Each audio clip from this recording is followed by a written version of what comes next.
they only see the screen or they see me? They only see the screen. Okay. Yep, and then the microphone is over here. No, unfortunately not. Unless whatever this reaches to. Tell me when I'm ready to start. Oh, good. Yeah. Thank you. Okay, guys. Good afternoon, everyone. Thanks for inviting me again to come and talk to you. Today, I'm going to have a partner working with me. I'm going to start the lecture. I'm going to finish the lecture. And then Anthony Minado, that probably a lot of you guys have been around here know him because he used to work as a nurse in the ICUs. He's going to be your teacher. He's going to be the one that is going to allow you to learn about tech so you can actually order tech, because anyone that is going to be ordering tech has to be trained and documented. And we'll talk a little bit more about the rollover because you guys are going to be a group that is going to be rollover layer. Then there's a reason for it, okay? But I think that now that we have something more specific, it's a good time to, to kind of refresh what this is all about.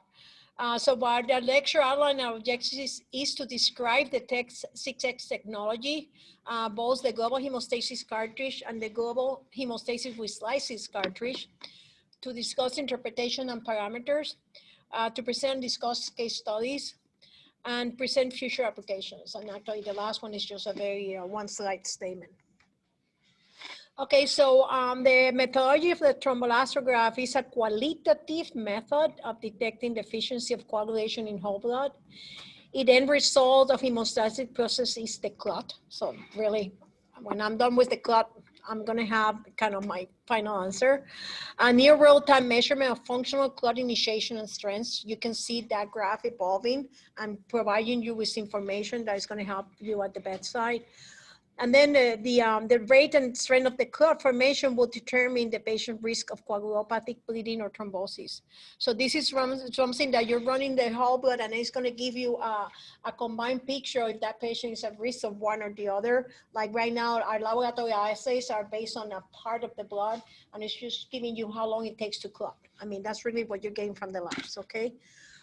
So, I mean, I think this is something very positive for patient care. The objectives of this device is to express function and pinpoint dysfunction in the hemostatic system, to distinguish between anatomical and coagulopathic bleeding, to distinguish primary from secondary fibrinolysis, including the consumptive phase, and to reduce the use of unnecessary blood products and thrombotic complications. One of the big changes that you're going to have in the way we look at this is that you're going to go from, looking at a lab with PT, PTT, now you're going to be looking at a graph that is going to provide you a lot of information. And then I suppose it's going to be better guiding you, what I need to do with this patient. Right now, we kind of say, well, the patient is bleeding, this is coagulopathic, let me replace that and, and then work with the other stuff, okay? So I think that, I think that this is going to be very beneficial for us. And so testing is there, clinical need. Actually, this was from the American College of Surgeons metric programs. And they look at almost 1 million operations in 173 hospitals. And what we can see in here is that the complications and how when you transfuse, they're higher than when you don't transfuse. And again, when we have in here, we're gonna have wound problems is of clinical significance, statistical significance. Pulmonary complications are also statistical significant. Renal complications are statistical significant, the way of sepsis and length of stay. One of the measurements that a program has, really gone into using this as a way of patient management, what you're gonna see is that the length of stay do get shortened. Okay, and then again, and that's kind of, to the type of intervention and the need or not to transfuse blood products.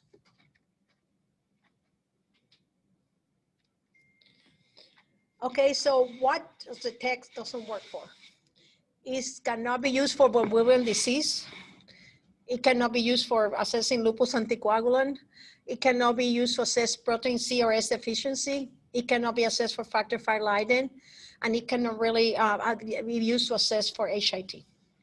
Okay. So, this has come a long way. And actually, I think I might have seen one of these many months ago, about 20 years ago. Okay, but most of the people are familiar with this, and then our new kit in town, that is what you're gonna be using at Henry Ford. So all our testing is gonna come from the blood bank, and it's gonna be using the success. So this is not going to be a stat lab test, it's gonna be a blood bank test. Okay, so what are the similarities and enhancements? So in the similarities, they're gonna, I mean, both measure the same physical properties, the viscoelasticity and the rate and strength of clot formation. They use the same reagents, they use the same graphical presentation. They kind of get interpreted similarly. And you know, once they work on that, the comparative and precision study led to FDA clearance for cardiac and trauma. So those are the FDA clearance. All the other things are, I mean, they're done across the country, but they're kind of off-label applications. What are the enhancement of the 6S? Is a simple microfluid cartridge preloaded with all necessary reagents, all cups and replacing all the cups and pins. Okay, so we don't have, then we don't have that variability. There's no mixing, reduces the time and variability. Simultaneously runs up to 4 assays, again, reduces the time of interpretation. Intuitive user interface, minimal training to run. Okay, and it's reliable and precise, so it's operator independent, and that's a big factor compared with what we have right now. And it's stable and flexible. You know, again, with the resonance frequency method of measuring clotting properties comes reduced environmental interference and confidence placement in both the lab and the point of care testing. So this is a device for the ones that you have not seen it. This is the one of, I mean, we have 2 different cartridges now, so the cartridges look like this. Okay, and this, again, I mean, the methodology is different from what we know from the 5000. In this analyzer will monitor the harmonic motion of a pendant drop of blood in response to external vibration. As the sample transitions from a liquid to a gel-like state during clotting, the modulus of elasticity and resonance frequency increases.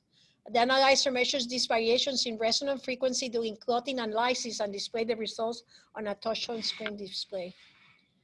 This is intended for in vitro diagnostic use to provide qualitative assessment of platelet function and semi-quantitative indications of the hemostasis states of a venous sample.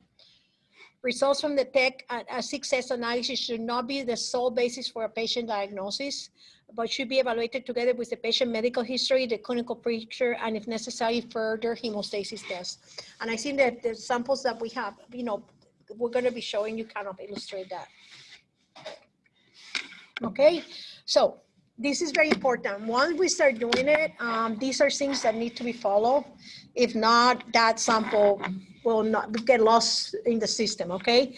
Number 1, we need to use a situated whole blood sample, and it's going to be the live blue top. All tubes must be completed. If we receive a tube that is not completely, you know, to the vacuum, it's going to be returned, or it's going to be discarded, actually. Sample transportation, we were able to validate the pneumatic tube can be used, that we were not sure, but we know now that we can use it. Okay, it must be sent to the blood bank, and it has to be cushioned. You cannot send it, it has to be within a cushion. Tubes that are not sent to the blood bank, they go somewhere else, they're tubes that are lost. So we have to make sure that as we roll over, that people know that this is something that goes to the blood bank dispenser, not anywhere else. If you send it to a stat lab, it's gonna get lost. It's never gonna come to us. Okay, and the testing time frame, citrated samples must be tested no earlier than 15 minutes after being drawn and no later than 2 hours post-draw. So one of the things is that while that one is in transit, probably that we're going to be part of the 15 minutes. And then we have up to 2 hours to, you know, to work on that. And again, and this is something that once we receive it, unless the 4 devices are being busy, we're going to start it right away. Okay. One of the things that happen in here is that because the time is so critical, all the tools must have a time, date, and time and date of collection. Okay, because that's what they're going to receive to be able to gather that information and then make the wait time that is needed. So the tech doesn't work alone. It will go into a central station that is the tech manager. And then that's will allow for you guys to see it in the screen at the bedside. And having said that, I'm going to pass it to Anthony that he's going to go a little bit more into the technical details of the device. Yeah, as Dr. Lopez said, and I see some familiar faces, but I'm the clinical specialist for TEG. I worked in the ICU here up until April and then started this role. But basically this part that we're waiting for to go live with these is the TEG manager system, because this is how you're going to be able to view your results in real time. So it's going to be a link, it's server based. So it's a link that is going to live in Henry apps. So you just open the link, you'll be able to type in your patient information or the date of testing. It'll show all the tags that have been running that patient from admission that are all tied to the patient's MRN. So from there, you can compare patients' tags as they progress. So everything's pretty much ready to go with the tags. It's just installing this IT component that's been the holdup. And I just wanted to show this. This is about the size. This is the size. This is the actual cartridge. About 0.4 cc's of whole blood goes into it, gets mixed with reagents, and the testing takes place in these little slots here. So it's very simple to operate. It's like putting bread in a toaster, add the blood, press start, and then as soon as the lab presses start, you'll be able to see the tracings through TEG Manager. As we start seeing the tracing forming in the lab, you're going to be able to see that at bedside. So you're going to be the same time that, you know, we're looking at the same thing at the same time. So there's going to be 2 cartridges starting out. We have the global hemostasis cartridge, and within that cartridge, there's these 4 tests. The citrated kaolin, that's like, we call it our bread and butter TEG. That's the basic TEG that most places are running on a TEG 5000. So we're looking at the intrinsic pathway, and we're using kaolin to activate the clot. Then you have your citrated rapid TEG, and basically what we have there is tissue factor to speed up the clot by activating both the intrinsic and extrinsic pathways. So I'll show you on some tracings. Basically, you just get to your maximum clot strength quicker than you would on the kaolin. The kaolin with heparinase, this channel has heparinase in it to neutralize the effect of heparin, to compare if a patient is on heparin, their underlying factor function, and if they're bleeding, is it a factor issue or is it because of the heparin that they're bleeding? And then the functional fibrinogen, this is a assay that will block out platelets with abciximab and show the fibrinogen contribution to the clot strength. So when you look at, we'll look at some tracings and I'll kind of show you where that comes in. So this is basically what, if you didn't get one, there's some badge cards over there that just help with interpretation.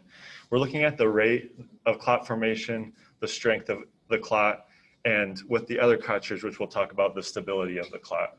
So you're gonna look at basically like reading a book, breaking it down from left to right. You have your R time, which stands for your reaction time. And this is where we're looking at thrombin generation and fibrin formation. So from here, if you have a short R time, if your R time's low, you're hypercoagulable, you're forming a clot fast, and you can see that it's an enzymatic hypercoagulability. If your R time's high, you're hypocoagulable, and it could indicate some type of factor dysfunction in this patient. From there, we're gonna look at our clot strength. The MAs stands for maximum amplitude. So this is a measurement of the clot strength. You have your rapid TEG MA and your kaolin MA, which is showing us our overall clot strength. So that's both platelets and fibrinogen. So then that's where the functional fibrinogen comes into place. If their clot strength's low, we can isolate, is it a platelet issue or is it a fibrinogen issue, or is it both?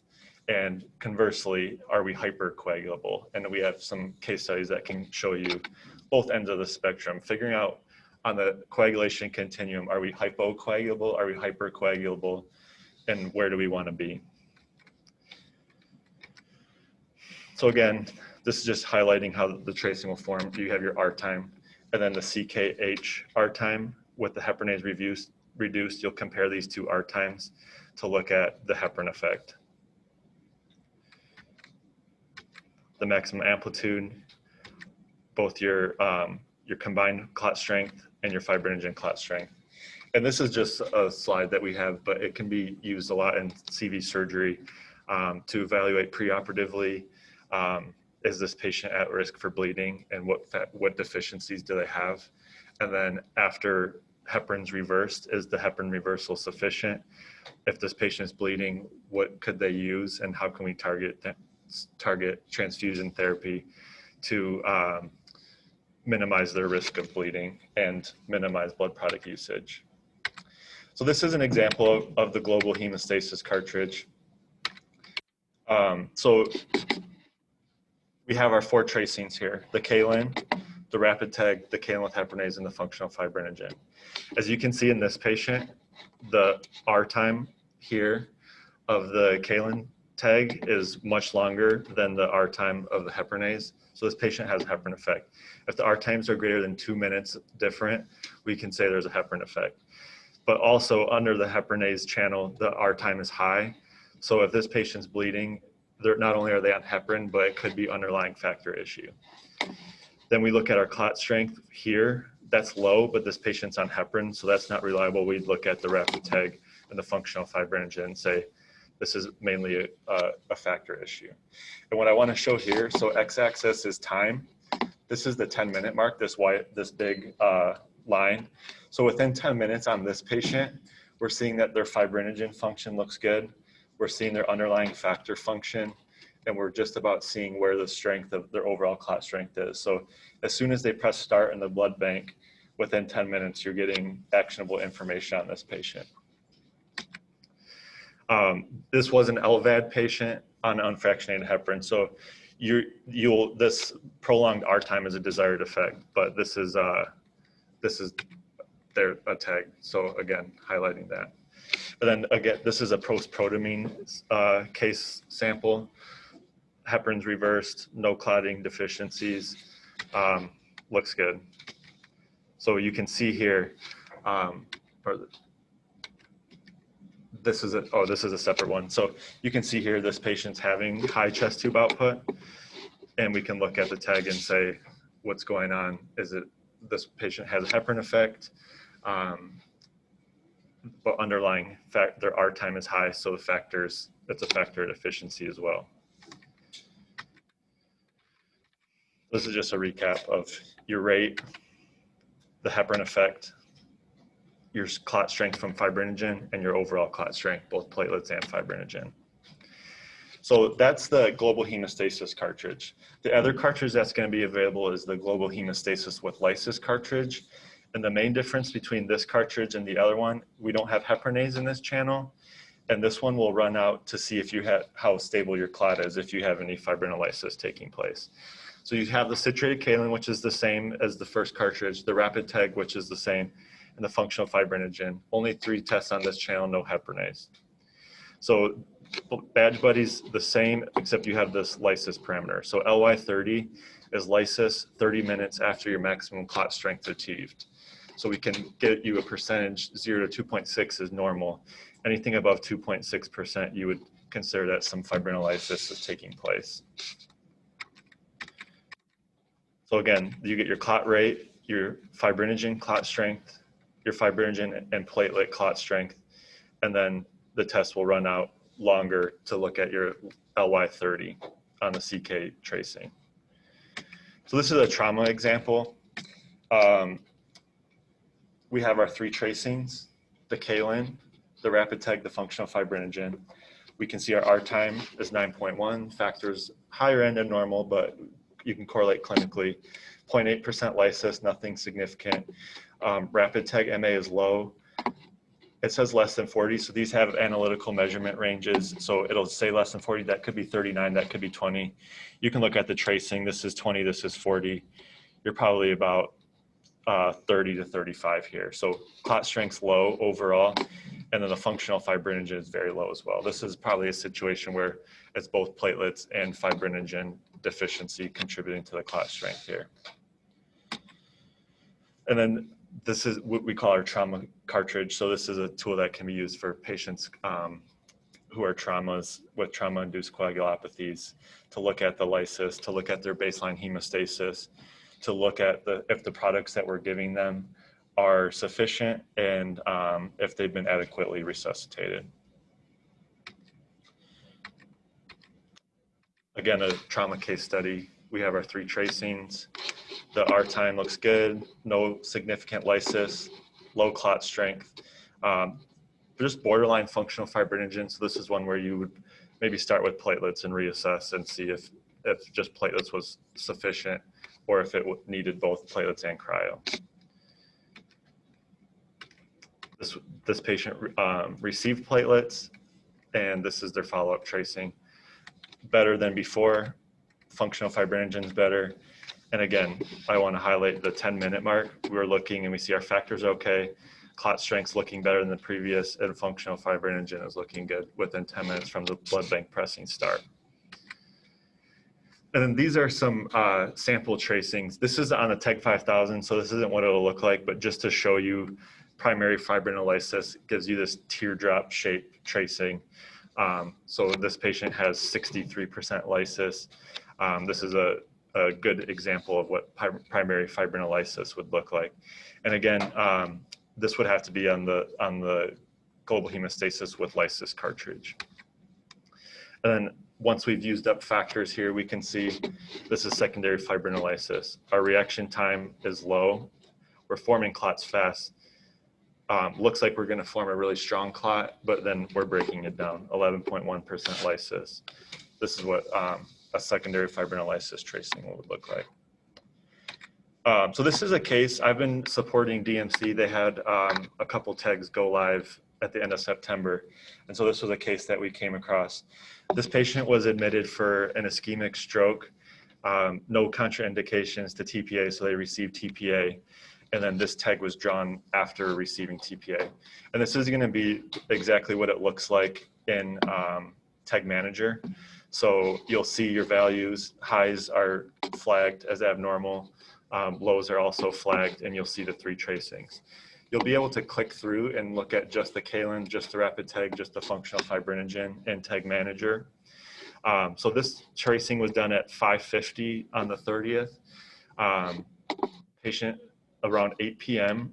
developed melena and hypotension, and we had this TEG to go off of. So when you look at this TEG, it just doesn't look like the other case studies I've shown you. Basically a flat line all across, and some of it's an expected effect of receiving TPA. Greater than 22% lysis, they got TPA. So this is an expected effect. But the R time, that's not really something that would be affected by TPA. So what this looks like in this patient is they were bleeding and they're using up their factors to try to stop to try to clot and stop the bleeding. The overall clot strength less than 40. If you look closely, maybe 10. And then the functional fibrinogen, again, they receive TPA, so they're not going to be able to form a fibrinogen clot. So this patient was treated with, they got 2 FFP, 2 plasma, 10 cryo, and a gram of TXA, and also some red blood cells. I'm not exactly sure how much red blood cells, but this is the tracing that they got at 12:30 a.m. So after receiving all these products, we can see our R time is better, 3.6, almost overcorrected. No more lysis. The overall clot strength is 58.5. And the functional fibrinogen, just a hair low. This is a situation where you'd want to correlate clinically and not just say this is low, let's give cryo. Are they still bleeding? Are they off pressors? Are they still having bloody stool? But they ended up treating this patient with 5 more of cryo. And so this tracing that they got at 4 a.m. is completely normal. And the patient was following commands the next day. But they were able to use TEG to help guide their resuscitation. Can you go back to the initial one to see where not the next one? The second one? Oh, it's just that everything was abnormal. And this is where, after this or before this, they gave the platelets? This was before. So the only thing so it was this one, they gave platelets, plasma, TXA, and 10 of cryo. Okay. And then got this TEG. Okay. Yeah, so after they're receiving all of that. So can you go back one? Yeah. Obviously the TPA would cause the lysis to go through the roof. Correct. It shouldn't cause your R time, you should still form the clot. It would just break down immediately. Yeah, so, it shouldn't affect your factors. So just the TPA case should have a nice R time, but your lysis 30 should be very high. Yes. So in this case, this person's R time was because he was consuming everything and had no. That's my guess. Yeah. So when I seen high R time like this, I'm wondering, is this patient on Coumadin? Are they on some type of other anticoagulant? Are they on heparin? They came into the ED. They were on no anticoagulation at home, no prior meds. So I don't know exactly what time they got TPA, but this would just show that they're eating up factors trying to clot. So In the absence of a systemic anticoagulant. correct. Yeah. So in this patient, like we were trying to figure out why is the R time long, because that's not an expected effect of receiving TPA. But it corrected after receiving 2 of FFP to 3.6. And they were considering PCC on this patient. I'm not really sure why I think they just massively transfused them. But they said based on their post-TPA bleed protocol, they wouldn't have given as much cryo if they just followed their standard protocol, and they wouldn't have given TXA. So it kind of helped them to tailor the treatment for this patient. And then these are some cases that were patients here. Can we remove the numbers from the other one? No, we didn't. Which ones? The next one's the other one. No, it's still there. The number is there? I believe so. Then I cannot do it. Yeah. I have a kind of an interesting question why you have to kind of look at the global picture, but if I did not remove the identifiers, I cannot show it to you.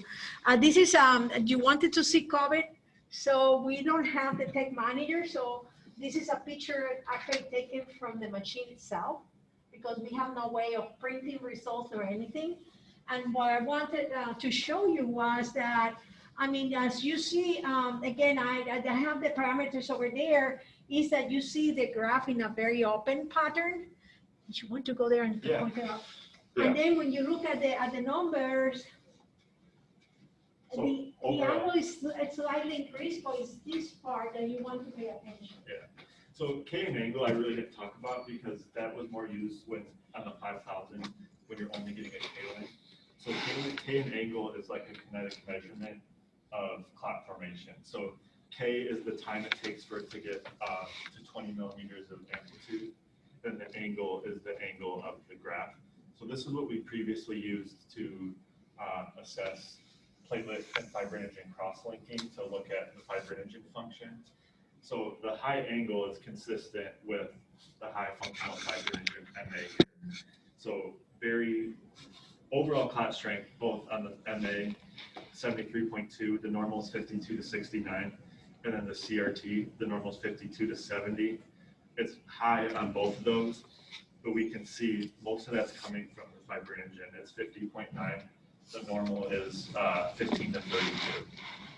So, I mean, one of the things interesting here, you see how high the fibrinogen is. So I start measuring fibrinogens.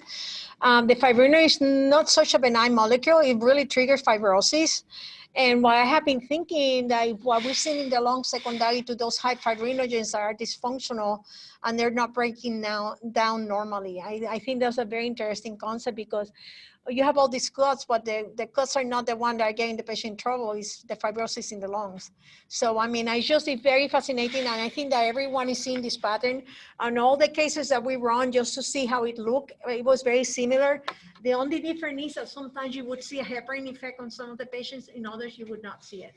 But otherwise, you know, it was very, very consistent. So you can really have a patient and do a baseline and see if they're already hypercoagulopathic, and then what is going to be the best anticoagulant to give them. I mean, I think that's another question. Does subcutaneous heparin affect your R time at all or no? I'm sorry? Does subcutaneous heparin affect your R time at all or no? Sub-Q heparin, does that change your R time? It can. It won't be as significant as if they were on like heparin drip or anticoagulated for like ECMO or something, but you may see, you'll probably see a slight change in R time. That's like that. Yeah. For liver patients, can this be, we have read studies where they're actually pro-coagulable despite the INR needed, and then we talk about, you know, reversing the INR versus it.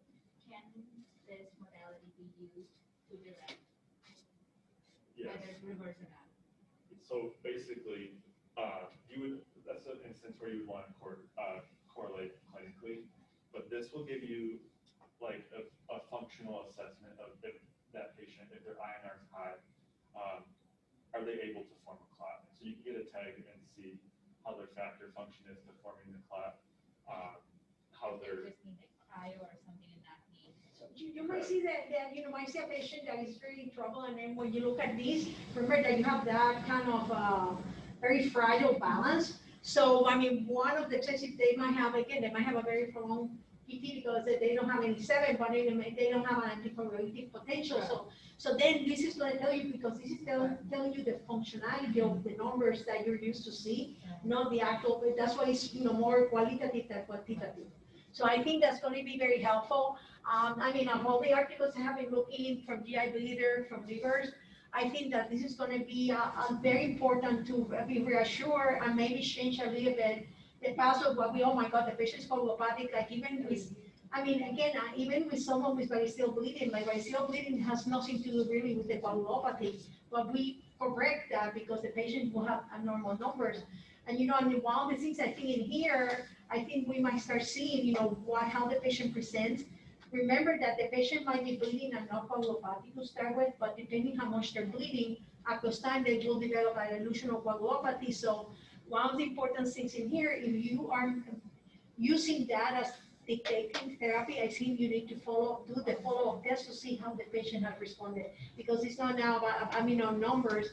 And I mean, my belief is always once you start using the TEG, you're going to be using a lot less plasma, and you might be using sometimes more platelets, because it might tell you, you know, there's a dysfunctional platelet that, you know, the MA will tell you that. Okay, I think that, you know, still measuring fibrinogens and platelets still going to be something critical. Because if I have a dysfunctional platelet, then I might want to know, can I give the ABP to enhance the function, or do I have to give platelets to give them number? Okay, unfortunately, the next one, I don't think I black out information, so I cannot use it. But I was going to go to this graph. So I have a lady, I don't remember, she's in the 70s, so no, 50-something-year-old. She was a multivisceral transplant. I don't think it's in there.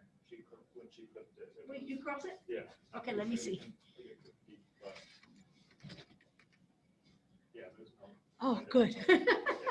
Okay, I didn't remember taking that action. Okay, so this is a 51-year-old multivisceral transplant. About, I don't know, weeks after the transplant, she had a really bad course at the time of transplant. But weeks after transplant, all of a sudden she started losing. So she's in the unit, and someone called and asked, oh, can you run a TEG for this lady? Okay, so first of all, the TEG is in the OR. You have to start everything within 4 minutes, because if not, you're going to have like something that initially looks like they're hypercoagulable. So, you know, so they did it, and then this is what they said. Okay. This might be real. This might be an artifact. Okay, so that's one of the benefits of having the success. The 5,000 is very sensitive to vibration. Okay, so in here, it looks like she has some secondary fibrinolysis. Okay, they gave her TXA, 1 dose of TXA. And then her leucine never really changed. They decided not to give any more TXA. In the meantime, she needed to be in aspirin. Okay, so what in that history bothers you?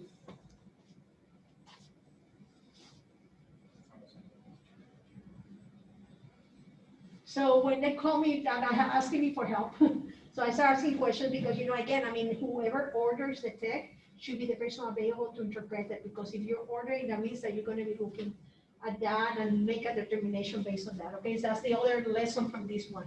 So what happened in here is that the more I asked, the more I got concerned about her background. Okay, she's someone that has a microproliferative disorder with very high platelet count, and it's a primary thrombocytosis. So that means that those platelets might be dysfunctional. Okay, so that really concerned me, you know, in a patient that was very brittle. So you can see the platelet counts, they're still high. They're nowhere a medium, but they're still high. The other thing is when you have secondary fibrinolysis, you're going to be consuming. I mean, everything is going to be consumed. And look at her fibrinogen. Okay, the other thing that can happen when you have thrombocytosis, especially with a JAK2 positive individual, is that you can have an acquired von Willebrand's. So they did the test, actually the factor VIII and the von Willebrand antigen was over 300. And that's very common in as an acute phase reactant.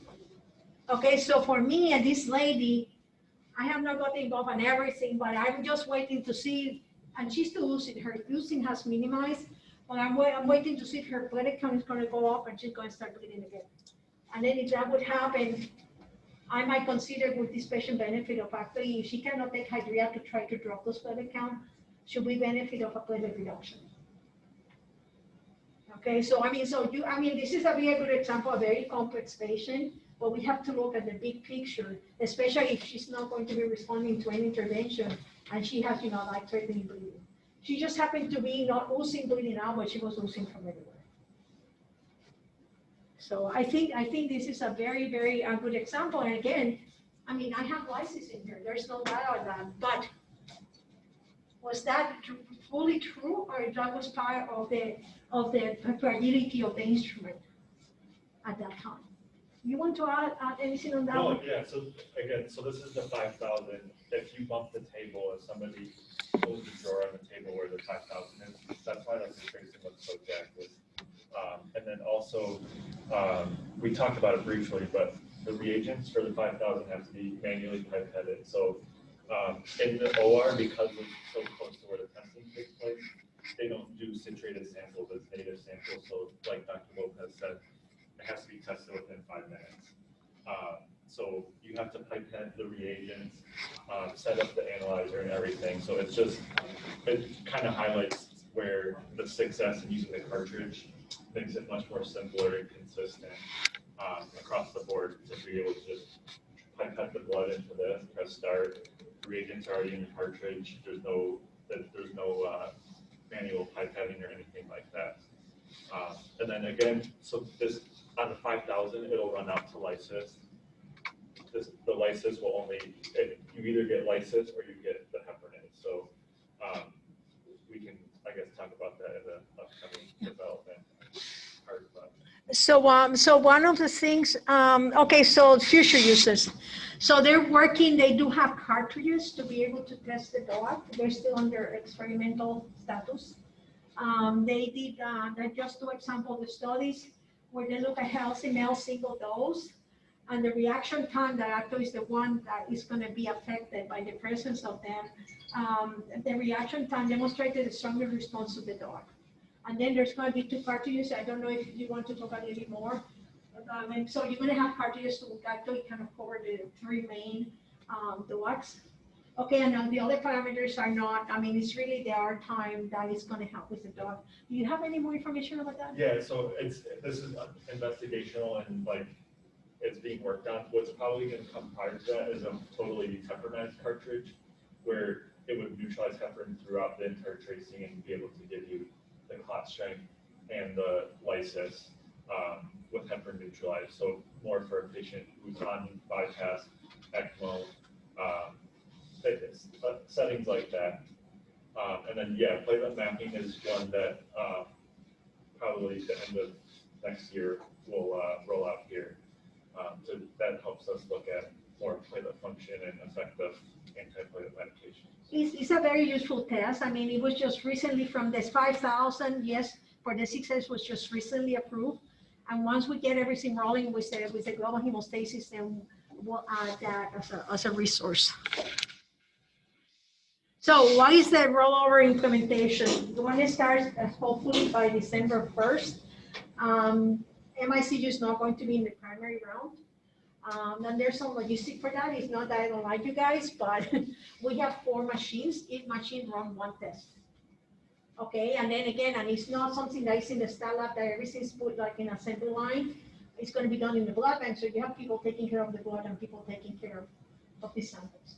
Okay, one of the things that took a long time that everyone was convinced that we needed more bodies if this was going to be done, and the bodies has been added.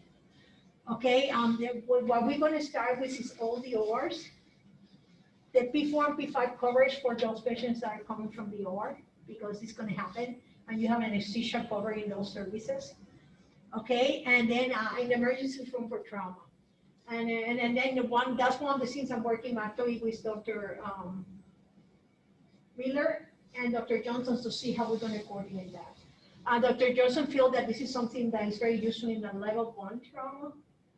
You know, that's 10%, not everyone that walks in the air. But again, I think that we're going to have a little bit of gatekeeping. And then as people get used to it, it's not something new in town that people feel real comfortable looking, you know, working with it. I think that, you know, then we're going to start rolling over. One other thing that I wanted to do at 3 months is to see anything that needs to be improved. From pneumatic tube, from education about how to collect it, from all the logistics. That's going to allow us to serve a bigger volume. I think that's the time to really look into it. Okay, the ordering link is going to be limited to the attendants and the fellows again. What we're trying is to control the load that is going to go to the blood bank until everything, all the things have been standardized. We know that there's no big problems. Okay, intervention should follow treatment algorithm. So we show you examples, and I show you one example. So there's some questions that in your algorithm, you should have some questions, mainly in your patient population that you want to ask for using the TEG. And then if those questions, depending on the answer, you're going to have an intervention. One of the things that I'm strongly encouraging, just don't think about blood. Think about DDABP, think about tranexamic acid, think about normal-7. I mean, all the other medications that actually can help you control bleeding too. It's not only about blood, but, you know, pharmacological agents that can help in the same way. Okay. So we have one, actually, Dr. Szymanski have put one very nicely for the cardiac surgeries using the success. Dr. Johnson is still, probably he will adapt the one that he brought from Denver using the success. That's still not completely done. And then Dr. Bashir is waiting for us to do some validation between the 5,000 and the success, because we believe that it's going to be more qualitative than quantitative, but there might be a difference between the two devices when you do liver transplantation. So once we do the validation here, we'll probably update the algorithm they use in liver transplant. Okay, so I have talked with Dr. Civilti and I have asked her to put something for, you know, MICUs. I think that you're mainly, I think the traumas and other bleeders kind of fall in the same category. Okay, the other thing that we're going to do after talking back and forth, the global hemostasis that has the heparinase, that's only going to be used in the cardiac setting and in the liver transplant if they go into bypass. What everyone else is going to use is going to be the global hemostasis with lysis, because I think that's going to probably provide you with a lot more information. Okay, and then again, we have 3 months. Hopefully in February we'll start looking at all the things that had happened during that time, and then we'll roll it over. And then once we roll over, it's going to be the other departments, and that will include MICU, neuro ICU, the emergency room, labor and delivery. Okay, I don't think I'm missing anyone else. And then I'm hoping that once that is going that late in 2021, we're going to do the platelet mapping. Again, I mean, at that one, we might go with some services that will be the highest users, especially that use the antiplatelet agents. And then we're going to roll it because actually the global hemostasis one for cardiac do have those capabilities. You see, you have a cartridge that goes with that.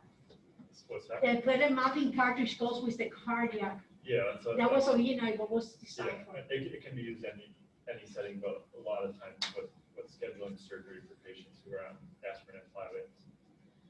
The other thing that had happened is that actually with all the blood shortage and sometimes platelet shortage, we have been talking with other hospitals, and there's 3 hospitals in the system that do cardiac surgeries. So Allegiance has the 5,000 TEG forever and ever before they even came out of us.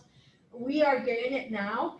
And then I think that probably the other person that do cardiac surgeries is Macomb. And probably that's a setting that if the other 2 hospitals are doing it, probably that will be, you know, probably one of the first places to consider, you know, extending it to. And then this is the one that Dr. Szymanski put together. And I think that's what, you know, I mean, it's going to be according to the patient population, but I think it would be the same concept. So he had the timing of the TEG, the first TEG, the second TEG, and then repeat if needed. What he's going to do, I mean, if our order is not consistent, take approximately 15 minutes, and then he gives you the parameters and what he's going to be giving. Okay, and then one of the things we're talking about that he would like to ask case centric to that otherwise. Okay, so we're going to start really looking more, and also because remember that you don't want to use it just because, but in case center, you're using maybe 100 mLs of volume, and you're giving a lot more factors in that concentrate than you're giving when you have to infuse 8 units of plasma. So there's benefits to sometimes to use those concentrates. Okay, and again, one of the things he has in here is the surgeon decline guided transfusion. Okay, and remember that you're going to change, something that you have been doing forever. So you're going to find some resistance, and even sometimes doubting yourself if that's the way to go. So we're going to see some of that, and I think that's something important to have, so we can then, look at the problem and address the problem in the appropriate way. And that's it.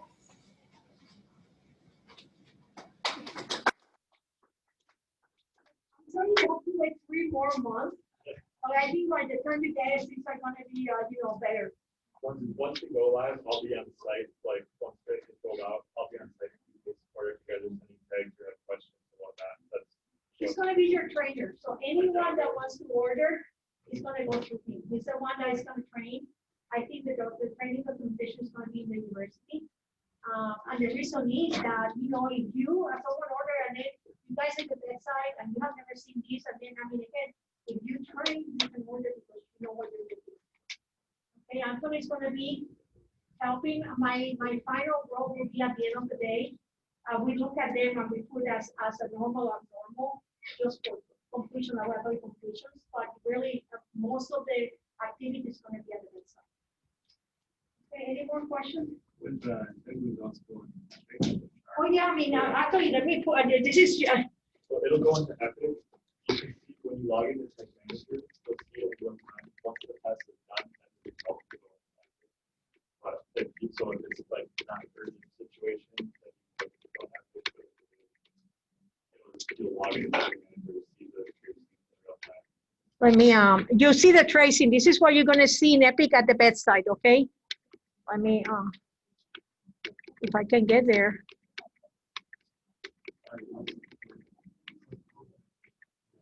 Okay, so so this is what you're going to see in so you're going to enter and you'll be able to, but this is what you're going to be seeing at the time you do the sedation.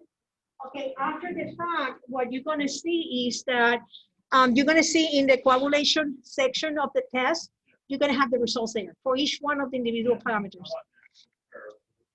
No, the actual curve is going to be available for the time that the TEG manager handles it. That, it's pretty big, but it has to be fixed.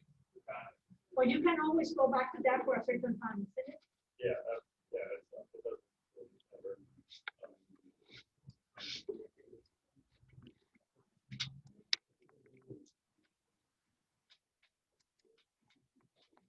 You're very welcome. Again, I don't know. I think I want once, maybe for you guys, we can do the formal, and then by the time you get, we're going to have a lot more and we're going to be moving from each one of them. So that might be something that maybe we can, formal and go and look at different patterns and everything. Thank you very much. You're welcome.